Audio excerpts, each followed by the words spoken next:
changing something a bit more casual and appropriate. All right. Okay. Well, hey there, everyone. It is a great honor and privilege to be here with Rachel, Rachel Jordan, ASMR, and as always with me, the Loose Goose. And it just so happens, in my journey of ASMR experience, I've been very envious of the people that are like homies in the same cities. Oh my gosh, Liam. Like Liam and Katie and Atlas and those guys. And must be nice. Like they get to hang out. And so we had an opportunity. We were shooting a role play together. And it was like, I want to take a chance to do an ASMR interview. An interview. Kind of like an ASMR podcast, if you will. And take advantage of this opportunity with Miss Rachel. And, as always, the Loose Goose, who many of you know and are fans of. So it was just funny. We were just talking, and I wanted to say, you were saying how like tracing is a thing. Was that your first ASMR video? No, it wasn't my first video. It was early on, really, maybe like a month. Maybe it was only like probably a month after I first started making videos, but I did like a tattoo tracing, and nothing that I ever had watched before, like ASMR wise. Someone requested it, and it ended up being a video that did really well for like my very small channel. But people really like the tracing, and I was thinking, you guys will need to tell Jay that you want to see him trace this table. Yeah, so you guys can see the detail along here, and then Rachel was suggesting that I do like a detailed trace video, and I was just like, I didn't even realize that was a thing. I didn't even know like that was a thing. Like I'm still so new, and like I'm like okay, like in Twitch I'm so brand new, and just ASMR in general. Like I started making ASMR in February, and Dan, when did you start making ASMR? A year ago. A year ago. It's been like a year or so, but I've been watching it for, I don't know, over 5 years probably. Wow. So what was like the first thing that made you go, ooh, this is really cool, and like what is ASMR? Like, yeah. Okay, so I had always my whole life experienced ASMR, like since I was a little kid. Really? Just because from being like a girl with long hair, when like your friends, play with your hair or whatever. That is like that, like literally just gave you tingles. Yeah. Oh my gosh, it's so nice. Wow. And so that was always like something that, you would want your friends to like braid your hair or something. Hang on a second. I had never thought of it, but now that you mentioned it, playing with the hair thing, those metal wands and like they go over your head, like those things. I do remember in like junior high or high school, somebody got one of those things and was like just doing the scalp massage, and I was like, derp, like this is whoa, like that is really cool. Yes. So I guess maybe that was like one of my first ASMR experiences. Keep in mind what this is gonna sound like is I'm gonna be permanently out of their right ear and you're gonna be out of their left ear, which may be a little weird, but maybe not. I don't know. Whatever, they'll survive. But I never thought of like that as being ASMR. I associate ASMR as like a purely sound thing, but it's not a purely sound thing. So then I had just moved to LA. This was like early 2015.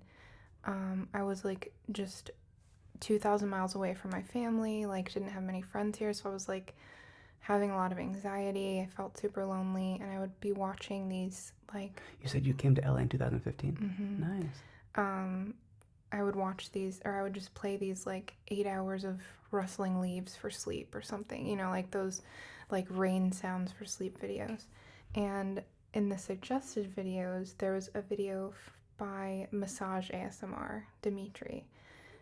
And I was like, what the heck is this? So I clicked it, watched like a couple minutes of it, and I was like, absolutely not. Like, I hate it. Like, this is terrible.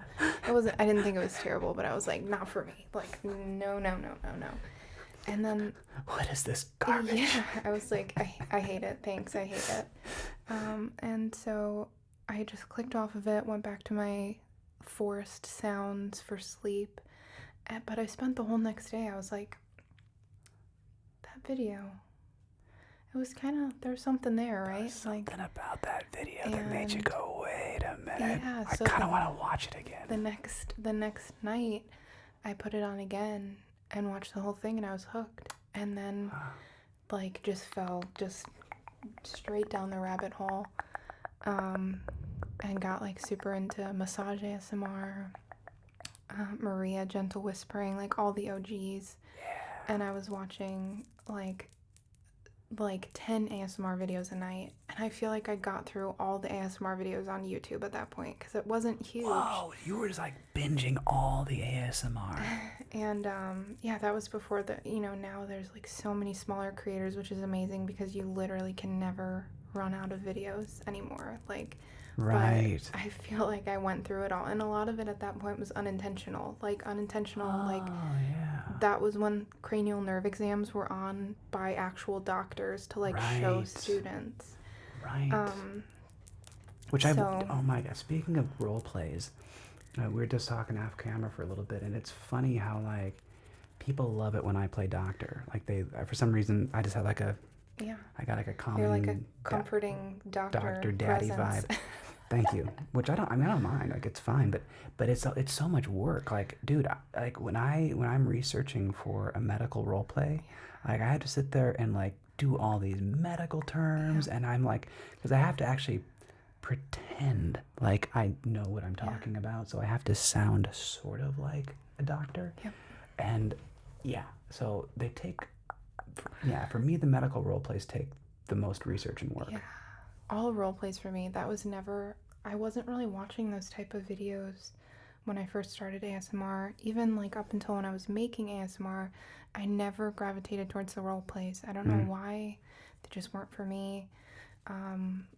But now that's like what everybody's doing. That's what everybody wants to see, are the role play videos. And for me, like when I think of ASMR, I'm thinking like straight trigger, straight finger fluttering, like mouth sounds, like tongue clicking. I love that one.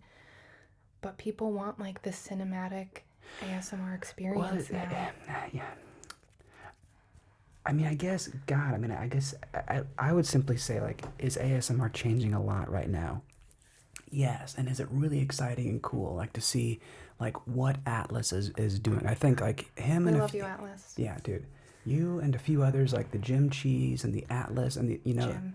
These people are making, it's cinematic ASMR, and I feel like it's a new thing. Like, for me, my journey to that started off with The Gentleman as Teddy Quid, and then I recently saw, if you guys haven't seen that, the Sleep City, ASMR Sleep City, where they do like saying it's a spoof is the wrong thing. It's an homage to the movie Sin City, done in an ASMR style, and I was just like, I'm just blown away, and I love the news. I love being a part of it, and it's an ungodly amount of work. It is.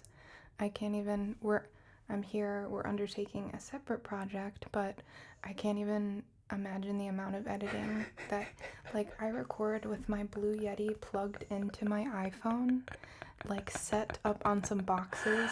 Sometimes it falls over, like, we just keep rolling, but, like, compared to the amount of editing that goes into those types of videos, Atlas's videos, this video that we're working on. Yeah, any of these big collabs. Like, can you imagine, like, when GB did speed dating and she got like 110? Poor Sean. Well, yeah, Sean is a beast, because that dude had to cut together 100+ videos, and I know people who don't make content might be like, well, how bad is it really? Even if that's what you do. It's just hours and hours and hours and hours and hours and hours of work. It's just a lot. For like, most ASMR channels are doing it for little to no pay. Yeah. Like, I know people think, like, you're on YouTube, you have 10,000 subscribers, like, you must be making money. No, it's for the love of this. Right. I mean, are there, obviously, I mean, here's the thing about me, and I don't know. I mean, you know, you have a side gig right now. You have a side hustle. I'm significantly older than you. I'm not going to say by how much. Don't worry about it. But, you know, I've always had like multiple side hustles and like multiple jobs and so forth. And I've made like a, you know, a switch in my career, if you will, that is like, well, what, you know, I do think I can make this a thing, but it takes like don't be illusioned. Like it's a lot It's a of full-time work. job plus. It's a Full-time plus. it's a lot of work to come. You know, people are like, oh well, and you have days. I mean, I don't know about you, but I'll have days when, you know, I just make a video and it's just like, oh, boom, pop that out, and I was like, the editing was super smooth, and I was like, that's easy.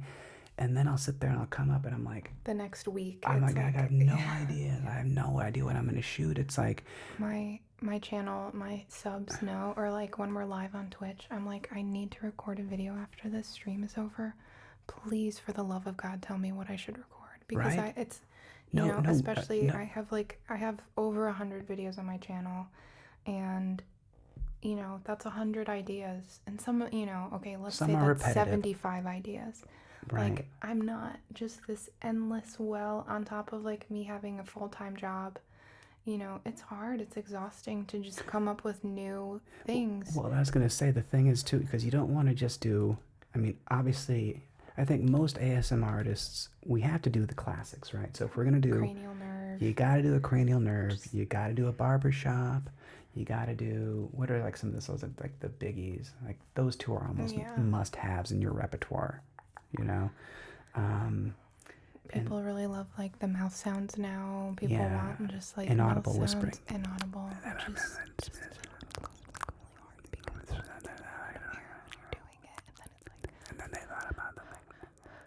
And then it, a little bit more, but it's still.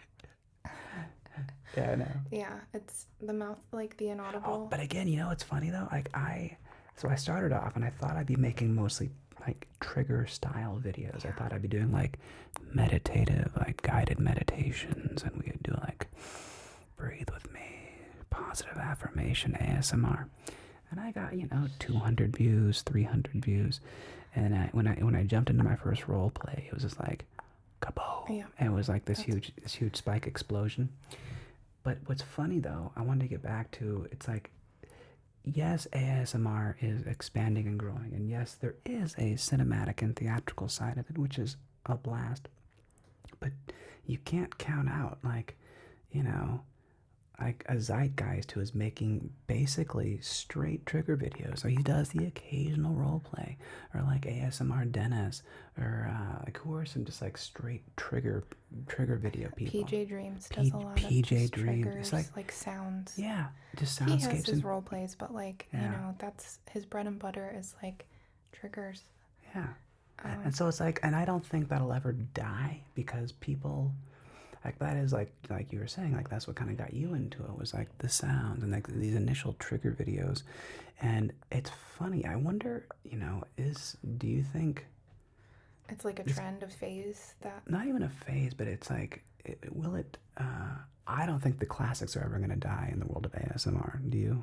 No, for sure not, because that's how it got to this point in popularity. Right. That's what's getting, you know, I feel like a lot of people are stumbling into ASMR from TikTok or this or that.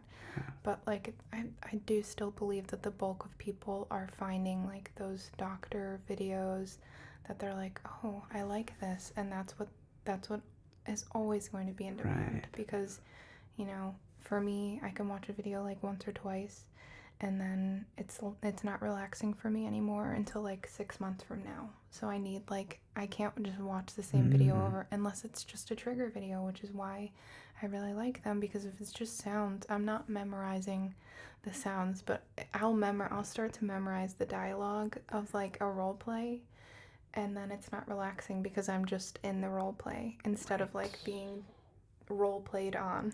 Right, yeah. And that's the funny thing too about, you know, like so much of ASMR is straight POV. Like the whole point is it's like you're trying to make it feel like the person, like I'm speaking straight to you. Look into my eyes. I see you, right? Yeah, see me, right? But again, I mean, it's interesting. I don't know, where this like new kind of cinematic ASMR is gonna go. It's fun though, like as it, because again, I come It's from. not fun for me because I'm not skilled with like editing and I have like a very limited amount of space. So like I have Right, like this little tiny bit. I can't make like a huge like Starling ASMR is a great example because she has like these shelves behind her every time she's putting like customized props for like the specific video that she's doing. Yeah, it's like outstanding. that is what makes it authentic. That's why people like it, because it doesn't feel like you're just like just green screening everything. Yeah, or like just, this is like a gas station role play instead of, it's like a very high quality. And I just, I'm just not that kind of person. And well, not. I mean, would you want to be? Once like, I does get, that sound like fun to you? Does like yeah, it would be fun if I had the time, and space, but that's like a lot of time and a lot of space that I would need. I was actually DMing with Starling a little bit on the Twitters, and I mean, she was saying like, she's legitimately spending like 8 to 10 hours a day, like every day. Like she, I think she started right about the same time I did, or maybe like a tickle. No, maybe it was like last November or something. So it was like a few months before me. But she, especially when COVID hit, it's like she took this really serious and was like, okay, I'm making this a job. It is my career, and I got to do it. Yep. And she's an example of like, whoa, like, she has blown up in a very short period of time, and I love it. I love seeing people like crush it and succeed and win. I'm just like, go you. That's boss. Like you just passed 10,000. Yes, I when did you buy? So like, my experience was it took like 3 months to get to 500 or whatever. So it's like you're just grinding along to get to 500, right? I feel like and then as soon as I got to 500, like 1,000 came like a week later. Yeah. So what was your experience like? It was similar. I feel like I got to 1K.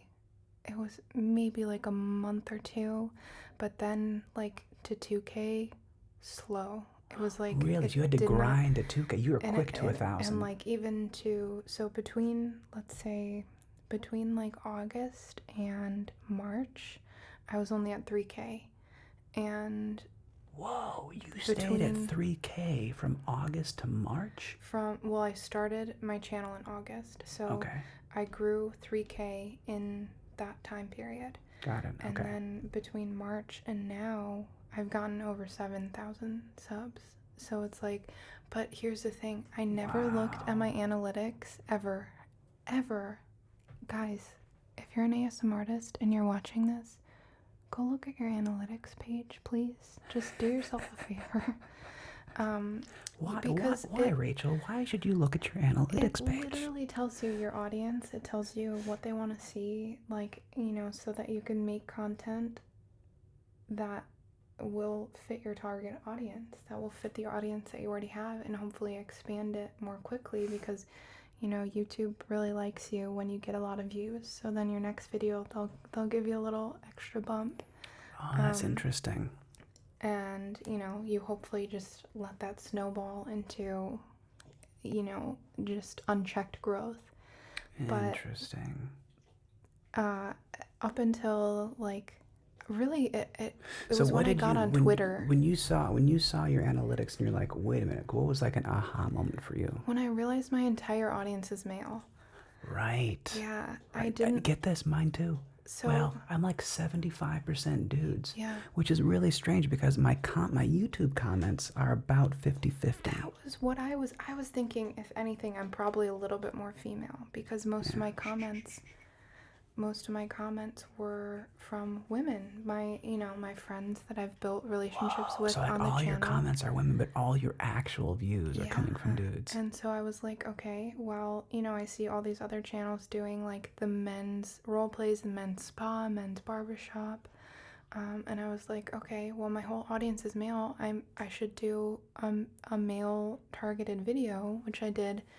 ASMR barbershop. I did it probably, I think, in July at some point, and it's it's pretty recent. It's at over, we're at over 110,000 views right now, which is 10 times more than like any of my other videos up until that point. Yeah, I've never had a video pop like that. Like my biggest one is still my cranial nerve at like 15,000 or whatever, which is great, but it's not like, I haven't had one of those like pop videos yet. But we'll get there. Yeah. But that's really cool. I wanted to ask you, so you realize, checking your analytics, like, okay, and I know what I wanted to say, is that as we go along and make ASMR, when you notice like your channel's all men, it's like, okay, well, I need to have some male-centric ASMR, hence barbershop roleplay, things like that. And, I agree that it's like, like making medical roleplays isn't my favorite thing to do, but I know I'm good at it, and like I know that I need to make them every so often. Like I need to make sure that Yeah, I'm on my, like, I never watched the barbershop. Obviously, like, I'm a woman watching ASMR. I'm not really watching, like, a barbershop video. But I've made, 2 for my channel now because that's what people want to see. And if I'm making ASMR for people to help people, to relax people, then I need to do what's working. Right. And I'm still making videos that I like, because I'm not going to just become a channel that like is only doing it for views, or only doing it because I started doing this because I wanted to help people and because I enjoy it. I didn't start doing this so that I would get famous on YouTube. Right. And I feel like people who approach it in that way, that's the wrong approach. You're going to be sad when it doesn't happen, Absolutely. Because the growth that I have now, I'm at 10K. There are channels who've started way after me who have way more of a following. But I'm still so happy. Exactly. I'm happy for them, and I'm happy for me, because 10,000 people is a freaking lot of people. That's a lot of people. What are you at now? 2,500. Yeah, like that is, imagine yourself in a room of 2,500 people. Yeah. Like, it doesn't matter that someone else is in a room of 100,000 people. Like, either way, you won't be able to, like, picture yourself actually in front of those people. It's crazy. Like, it'll blow your mind. And it is crazy. The other thing that I always try to is like center myself that there's no limit on who can be successful on YouTube. Correct. You don't get just one channel to subscribe to. So like, no one else's subs are taking away from your subs. Nope. And if you're thinking of it that way, you're going to be sad. Yeah, if you think it's a zero-sum game, that is tragic, because it's not. It is not a zero-sum game. I do see, some people on Twitter who get sad about their stats. Yeah. But, you just have to be happy for how well you're doing. And if you're not doing that well, change something. Look at your analytics like I did. It'll help. I really promise.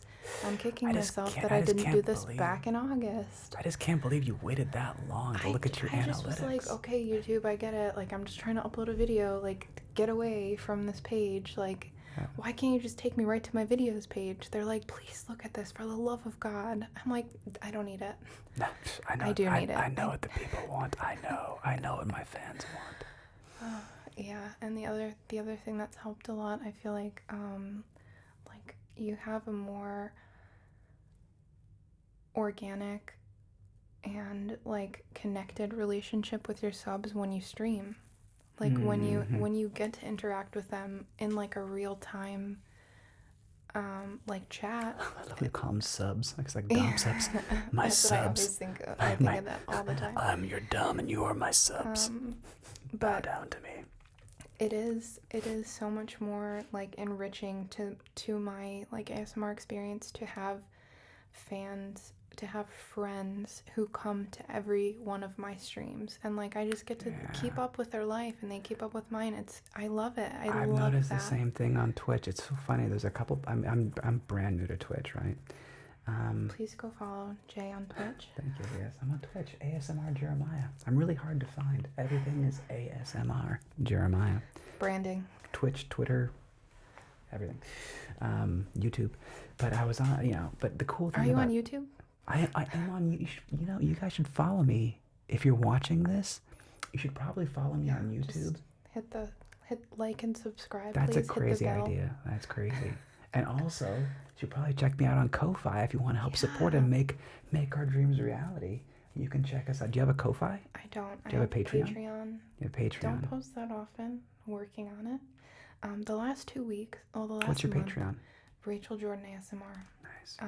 The last month, I've been working like 6 days a week because we're moving our salon into like a brand new location. Wow. So we've been doing like a regular work week and a moving at the same time. Yeah. So if you're watching this and you're disappointed in the amount of content that I've been putting out this month, please, I'm very sorry. I'm groveling, I'm begging you. Just hang on. Like next week I will be back to a normal posting schedule. That's Yes, the other thing, much like more to come. when you have like, it's really difficult because I have a full-time job and I'm also doing this, but like sometimes, you know, things happen. Last Thursday I was supposed to stream, but I worked until like 7 o'clock, which I usually get on stream at 6 or 6:30. So I'm like, I'm really sorry. One day this will be my real full-time job, and then I will be on time per stream every single week, I promise. But like, you know, it's for now just, you gotta hustle. You know, you gotta pay the bills. I get it. I was gonna ask, so what got you into Twitch? What helped get you launched on Twitch? So when I first started doing live streams, I was only doing them on YouTube for like 6 months. And I didn't even realize, like, I knew Twitch as like an entity, but I didn't really know. I thought it was like for games, you know. I didn't really know that people were doing ASMR on Twitch.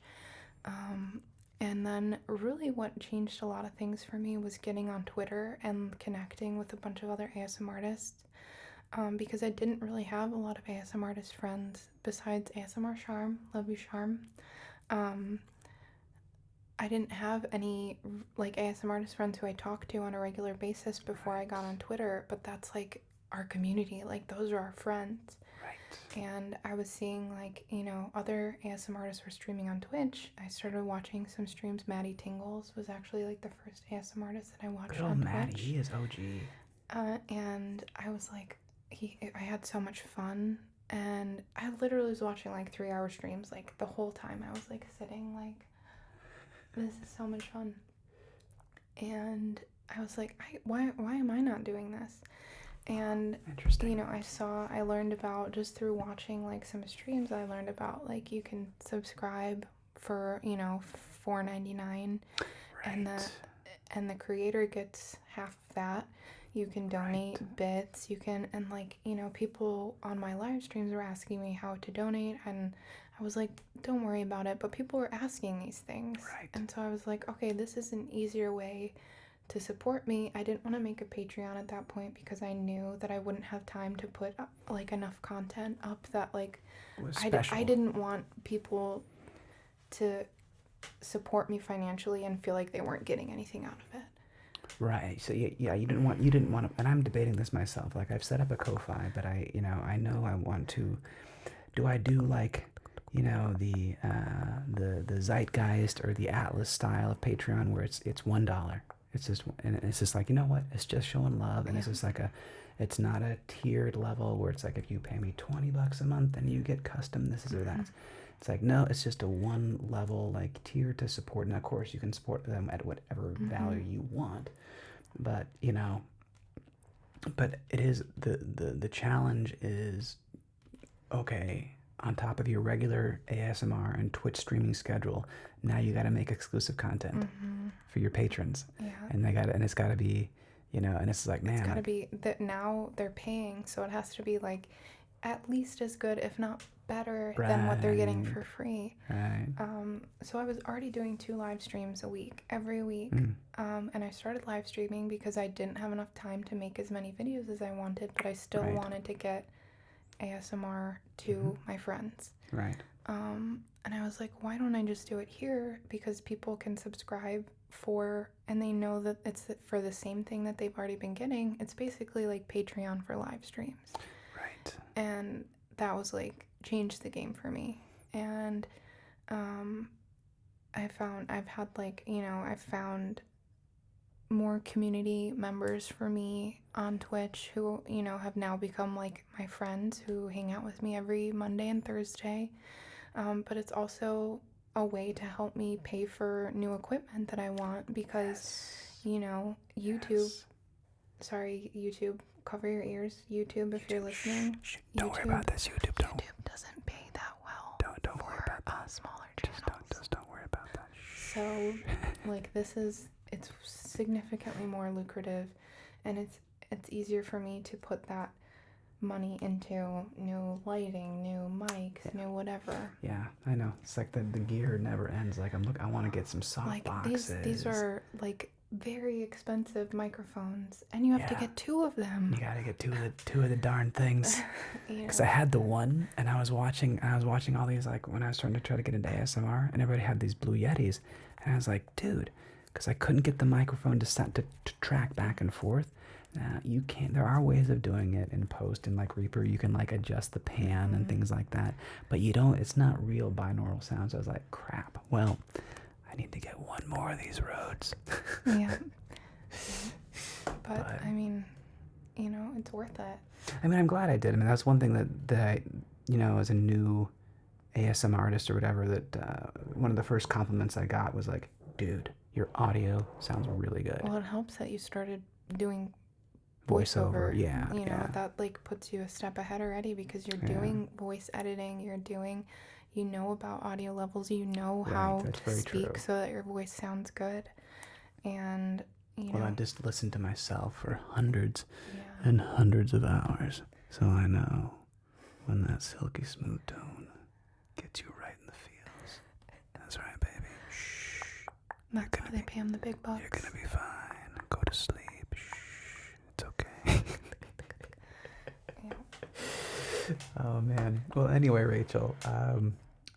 Hopefully this will be the first of many such. Yeah, you're gonna have to just see us hang out like once a month and post like our hangout videos. Post a hangout, post like a little ASMR podcast thing. I think who else is doing a podcast? What's her name? Scottish Whispers. Yeah. So Scottish Whispers and her homie, they're doing like an ASMR podcast.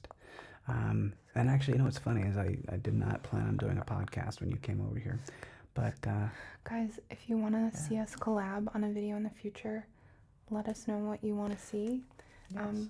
You know, again, give us ideas because we don't have any. I'm sure Jay has many ideas, but me, you know, it's like a barren wasteland up there. Look, it's always nice to crowdsource some ideas for, you know, tell it's us like what you want to see. We want to give the people what they want. Yeah, and don't get me wrong, I'm not going to do all your requests. Some requests y'all make are a little strange, but we're not doing free fetish content, so just get that out of your head. It's not that, but give us your appropriate requests. But if it's like within reason, and I go like, oh crap, that would be a fun one. But I'm not squishing balloons on my channel, so just don't even ask. Is that a thing? Yes, I've gotten that. What is squishing balloons? I don't know. It's like a weird thing, but people want me to like pop balloons in a video. Really? Yeah. I mean, you can go on different websites and find videos of women sitting on balloons, but it's not even like a sexual thing where it's like squeezing them with your boobs or something. They're just like, no, just pop the balloon. Yeah, they want you to like pop it with like sit on it, like squeeze it. God, people are so interesting. I'll just say that people are interesting. Yeah, so if you've ever commented that on my videos. Now me, I will gladly.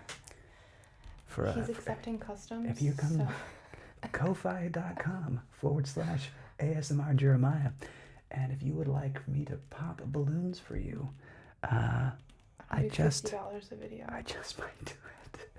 That's so funny. Yeah. Anyway, welcome to the crazy world of the internet. Well, Rachel, it has been an absolute joy to have you. We should ASMR whisper down like this, like inaudible whispers, just like, hey guys. This has been ASMR Jeremiah and Rachel Jordan ASMR. Thanks for watching / listening. And we hope you have sweet, sweet